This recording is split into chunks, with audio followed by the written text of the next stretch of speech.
La industria farmacéutica es una de las de mayor crecimiento en el mundo. Se invierte en grandes cifras en investigación, en desarrollo, en mercadeo, en posicionamiento de nuevos productos y servicios. Muchísimo también en investigación. Hemos invitado a Rubén Darío Manrique, que es el director de gestión del conocimiento de la Universidad CES. Además es el responsable de un nuevo programa que existe de química farmacéutica para que sostengamos un diálogo alrededor de este importante sector de la economía mundial. Bienvenido, Rubén Darío, a nuestro programa de negocios. ¿Cómo está? Muy bien, muchas gracias, Juan Carlos, gracias por la invitación.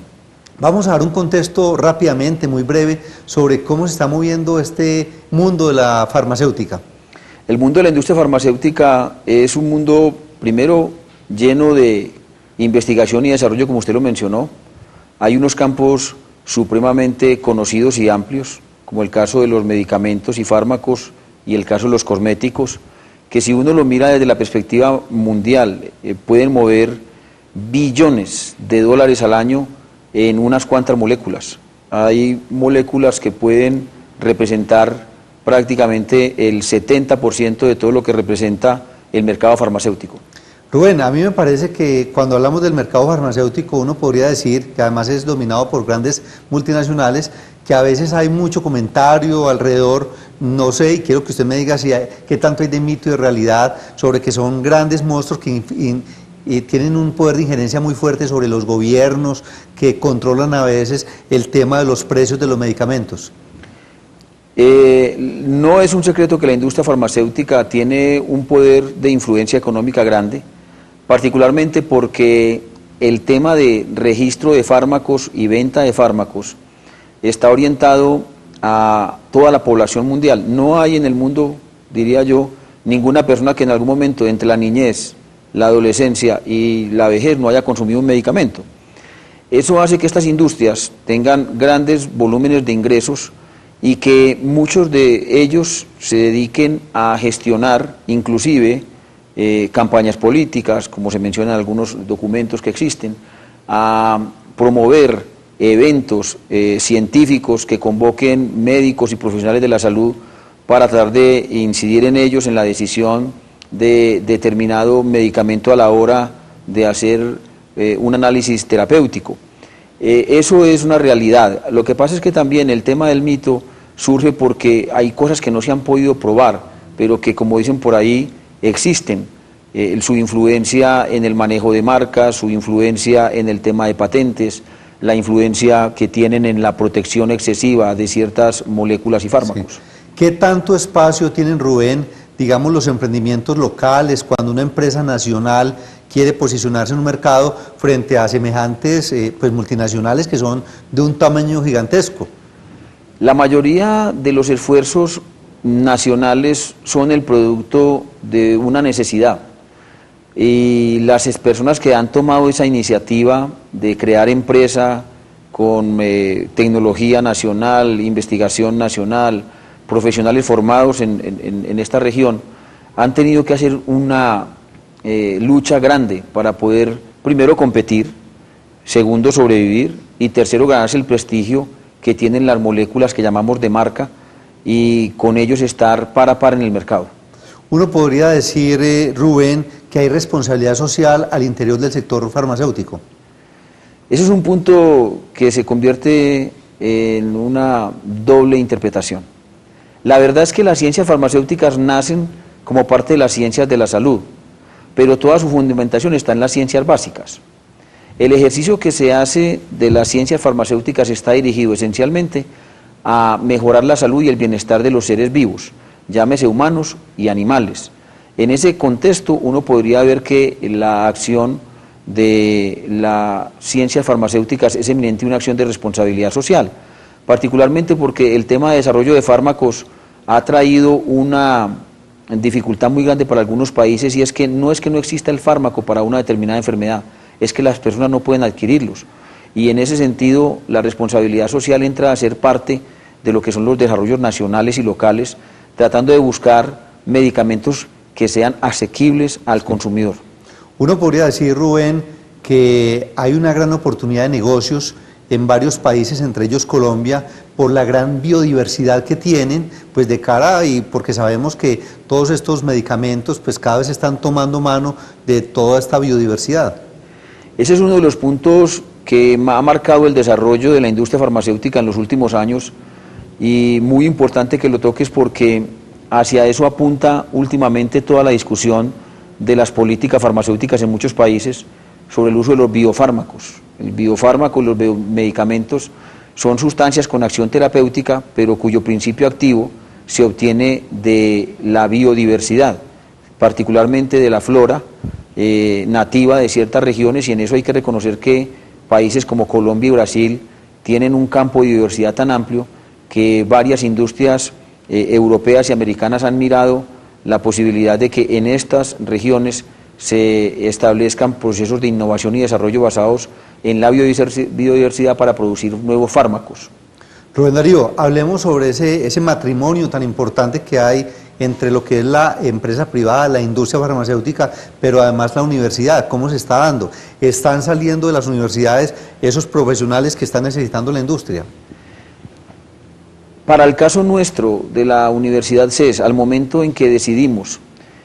crecer la oferta académica y particularmente tratar de proponerle a la comunidad nacional e internacional un nuevo programa en química farmacéutica, uno de los elementos que tuvimos en cuenta fue la visión de los empresarios de la industria farmacéutica acerca de la necesidad y perfil de los egresados. Y cuando consultamos industriales de la ciudad de Medellín, Bogotá y Cali sobre los perfiles que debiera tener un egresado de química farmacéutica, fueron enfáticos en decir: necesitamos químicos farmacéuticos fuertes en innovación y desarrollo y fuertes en gestión empresarial. Claro. Químicos farmacéuticos que sean capaces de interactuar con el resto de la empresa. La mayoría de los químicos farmacéuticos, obviamente por su formación en ciencias básicas, salen con una notación y connotación científica, muy metidos en su laboratorio, que eso es bueno y es necesario, pero para muchos empresarios se necesita fortalecer un poco más su relación en el nivel del lenguaje empresarial, la innovación, la transferencia tecnológica con el resto de los elementos de una empresa. Rubén, me comentaba usted que, por ejemplo, en este tema y desde la visión que ustedes tienen en este programa nuevo de química farmacéutica, ven que hay una gran oportunidad de que los egresados creen empresa y no solamente piensen en salir como empleados. Así es. Entre los elementos diferenciadores que tiene el programa de química farmacéutica de la Universidad CES está en dar un fuerte componente académico a los estudiantes en el tema de investigación y desarrollo, con el fin de que lo complementen sólidamente con una fundamentación en el campo de empresarismo e innovación.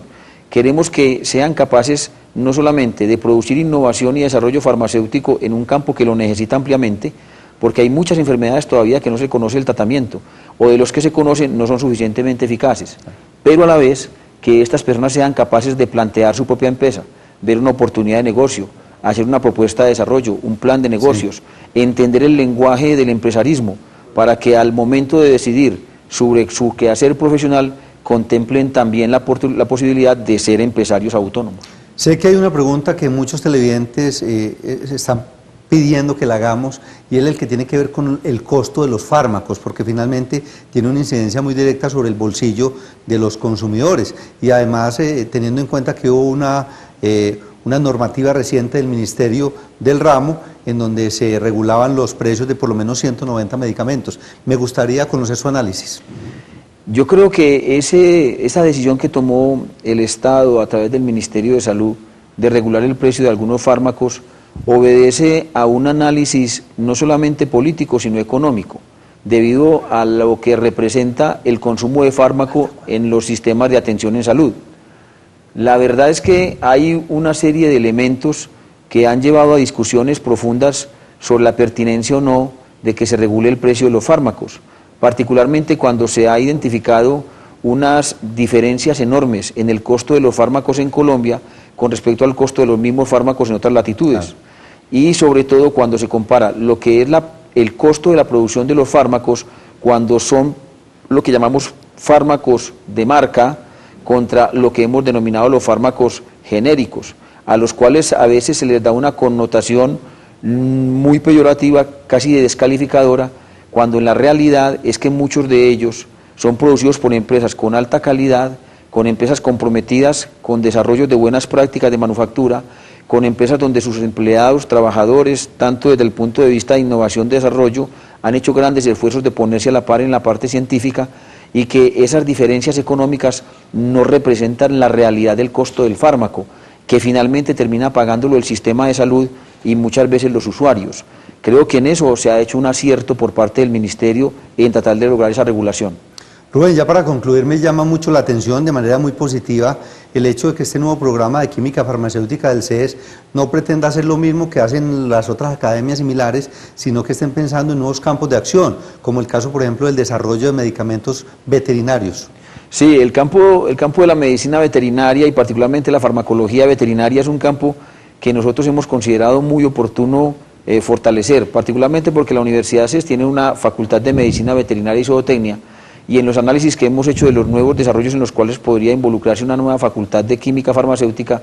está el hecho de que en el mundo de la medicina veterinaria y la farmacología veterinaria se necesita no solamente regulaciones, sino tratar de hacer más investigación para que, aunque puede sonar un poco jocoso, coloquial, a un perrito no solamente se le dé la cuarta parte del medicamento que se le da a un ser humano normal, adulto, o a un caballo se le den 20 tabletas de las que se le daría a una persona adulta, y más bien se desarrollen investigaciones y protocolos que estén estrechamente asociados con lo que es la fisiología animal, la farmacocinética y la farmacodinámica con que podrían actuar las moléculas en las enfermedades de los animales. Rubén Darío, muy interesante este tema y muchas gracias por compartirlo con nosotros y con los televidentes de negocios. A ustedes muchas gracias de nuevo por habernos invitado.